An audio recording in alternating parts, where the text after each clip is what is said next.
नमस्कार, माझ्या व्हिडिओमध्ये तुमच्या सगळ्यांचं खूप खूप स्वागत। श्री स्वामी समर्थ, जय जय स्वामी समर्थ या गुड शब्दांनी आपण आपल्या व्हिडिओची सुरुवात करत आहोत। तुम्ही सगळ्यांनी टायटल बघितलेलं असेल, अत्यंत उपयुक्त माहिती मी तुमच्यासाठी घेऊन आलेली आहे, त्यामुळे हा व्हिडिओ शेवटपर्यंत नक्की बघायचा आहे। आपल्या शरीरातील रक्त घट्टसर असणं म्हणजे आपल्यासाठी धोकादायक ठरू शकतं, कारण रक्त घट्ट असेल तर अनेक प्रकारच्या गाठी निर्माण होतात। त्याचबरोबर हार्ट अटॅकचं प्रमाण सुद्धा मोठ्या प्रमाणात वाढत असतं, त्याच्यामुळे या गोष्टीकडे फार लक्ष देण्याची गरज आहे। आता बरेचसे असे लोक असतात की ज्यांचं रक्त जे आहे घट्ट असते, त्याने कोणता आहार घ्यावा, आहारामध्ये कशा पद्धतीने बदल करावा व कोणत्या गोष्टी घ्याव्यात ही संपूर्ण माहिती जी आहे ती आपण या व्हिडिओमध्ये बघणार आहोत। रक्त आपल्या शरीरातील मोकळ्यापणाने फिरावं, रक्त वेगवेगळ्या अंगाला अगदी सहज गतीने पोचावं खूप महत्त्वाचं असते। तर आता आपण बघणार आहोत की नसा ज्या आहेत आपल्या शरीरात एक नळीप्रमाणे काम करत असतात। ज्या काही ज्या आहे ते जाडसर तर काही अगदी केसांसारख्या पातळ अशा असतात, ज्या खास रक्त वाहण्याचं काम करत असतात। जर त्या सहज गतीने पातळ असतील तर रक्त जर आपल्या शरीरातलं पातळ असतील ते सहज वाहून नेऊ शकतात, पण जर रक्त घट्ट असेल तर वाहण्यासाठी, सुरळीत चालण्यासाठी काही अडचणी निर्माण होऊ शकतात। त्याच्यामुळे अनेक प्रकारच्या गाठी ज्या आहे निर्माण होत असतात। तर त्याच्यासाठी कोणता आहार घ्यावा, कशा पद्धतीने आपण आहारामध्ये बदल करावा हे आता आपण जाणून घेऊया।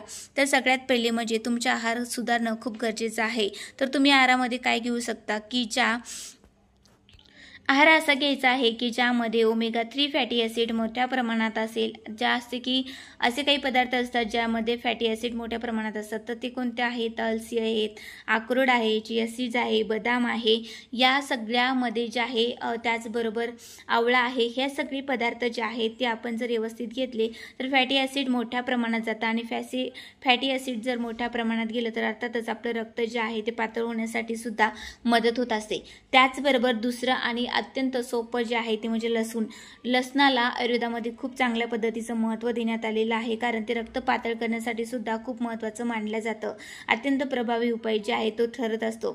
नसामधली सूज कमी करणे, त्याचबरोबर अनेक वेदना ज्या आहेत ना त्या कमी करण्यासाठी लसणाचा उपयोग केला जातो। लसणाचा उपयोग तुम्ही उपाशी पोटी जर 2-3 पाकळ्या चावून खाल्ल्या, त्यावर कोमट पाणी पिलं तर रक्त पातळ होण्यासाठी खूप चांगल्या पद्धतीने फायदा होत असतो। आता तिसरी वस्तू आपली आहे अद्रक, म्हणजेच की आलं। आलं जे आहे तुम्ही त्याचा काढा करून पिऊ शकता। त्याचबरोबर तुम्ही गरम पाण्यासोबत कच्चं आलं जरी चावून खाल्लं सकाळी सकाळी तरी सुद्धा तुमचं रक्त पातळ होण्यासाठी खूप चांगल्या पद्धतीने फायदा होत असते। किंवा मग तुम्ही आलं जे आहे तुम्ही आल्याचा चहा करू शकता, किंवा मग आलं जे आहे अनेक भाज्यामध्ये सुद्धा तुम्ही यूज करून खाऊ शकता। कसंही गेलं तरी ते आपल्या आहारातून आपल्या पोटातच जाणार आहे, त्यामुळे रक्त ते तिथूनच तयार होत असतं, त्याच्यामुळे रक्त जे आहे पातळ होण्यासाठी मदत होणार आहे। आता चौथी जी गोष्ट आहे ती म्हणजे हळद। हळद खूप गुणकारी असते, त्याचबरोबर ती रक्त पातळ करण्यासाठी सुद्धा खूप महत्त्वाची आहे।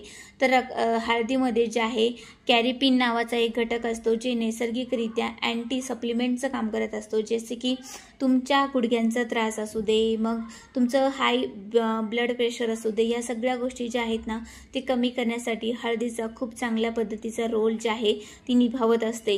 रक्त पातळ करण्यासाठी हळद खूप महत्त्वाची आहे। त्याचबरोबर आपली इम्युनिटी वाढवण्यासाठी सुद्धा हळदीचा उपयोग केला जातो। नसामधली सूज कमी करण्यासाठी सुद्धा हळदीचा जे आहे उपयोग केला जातो। जर तुम्ही सकाळी सकाळी जे आहे गरम पाण्यात हळद घेऊ शकता, त्याचबरोबर रात्री झोपताना जर तुम्ही दुधामध्ये हळद घेऊन झोपला तर तुमची गुडघेदुखी तर कमी होईल, त्याचबरोबर रक्त पातळ होण्यासाठी सुद्धा मदत होत असते। त्यामुळे नक्कीच तुम्ही हे जे आहे ती हळदीचं दूध सुद्धा घेऊ शकता। आता आपलं पाचवं जे आहे तर त्यामध्ये तुम्ही काय घेऊ शकता की बदाम घेऊ शकता, त्याचबरोबर चिया सीड घेऊ शकता, पालक घेऊ शकता। पालेभाज्यामध्ये सुद्धा मोठ्या प्रमाणात जे आहे आपल्याला रक्त पातळ होण्यासाठी सुद्धा मदत होत असते, त्यामुळे तुम्ही पालक नक्कीच घेऊ शकता। पालकमध्ये अनेक विटॅमिन्स आहेत, अनेक असे गुणधर्म आहेत जे आपल्या शरीरासाठी अत्यंत महत्त्वाचे असतात, तर त्यामुळे तुम्ही पालक जे आहे ते घेऊ शकता। तर ह्या सगळ्या गोष्टी ज्या आहे, बीट आहे, गाजर आहे, या सुद्धा तुम्ही गोष्टी ज्या आहे आहारामध्ये तुमचा समावेश करू शकता। पण जर तुमचं रक्त तुम्हाला मेडिसिन चालू असेल, म्हणजे एखाद्या गोळ्या चालू असतील, तर अर्थातच तुम्हाला डॉक्टरांचा सल्ला घ्यायचा आहे, कारण रक्ताच्या जर गोळ्या पातळ व्हायच्या असतील तर ते ऑलरेडी रक्ताच्या ज्या गोळ्या असतात त्याने रक्त जे आहे पातळ होत असतं, आणि आपण ह्या जर गोष्टी खाल्ल्या तर ते जास्त पातळ होण्याची दाट शक्यता असते। त्यामुळे ह्या गोष्टी घेताना कधी सुद्धा डॉक्टरांचा सल्ला घ्या, आणि नंतरच तुमच्या आहारामध्ये तुम्ही नक्कीच याला समावेश तुम्ही त्याचा करू शकता, जेणेकरून तुम्हाला कोणत्याही प्रकारची हानी होणार नाही। तर अशा पद्धतीने आपण जे आहे रक्त पातळ होण्याच्या कोणत्या गोष्टी आहेत त्या व्हिडिओमध्ये बघितलेल्या आहे। तुम्हाला जर हा व्हिडिओ आवडला असेल तर अर्थातच लाईक, शेअर, सबस्क्राईब सबस्क्राईब करा आणि एक छोटीशी कमेंट करून मला सांगा तुम्हाला हा व्हिडिओ कसा वाटला. परत भेटूया अशा छोट्याशा व्हिडिओनी.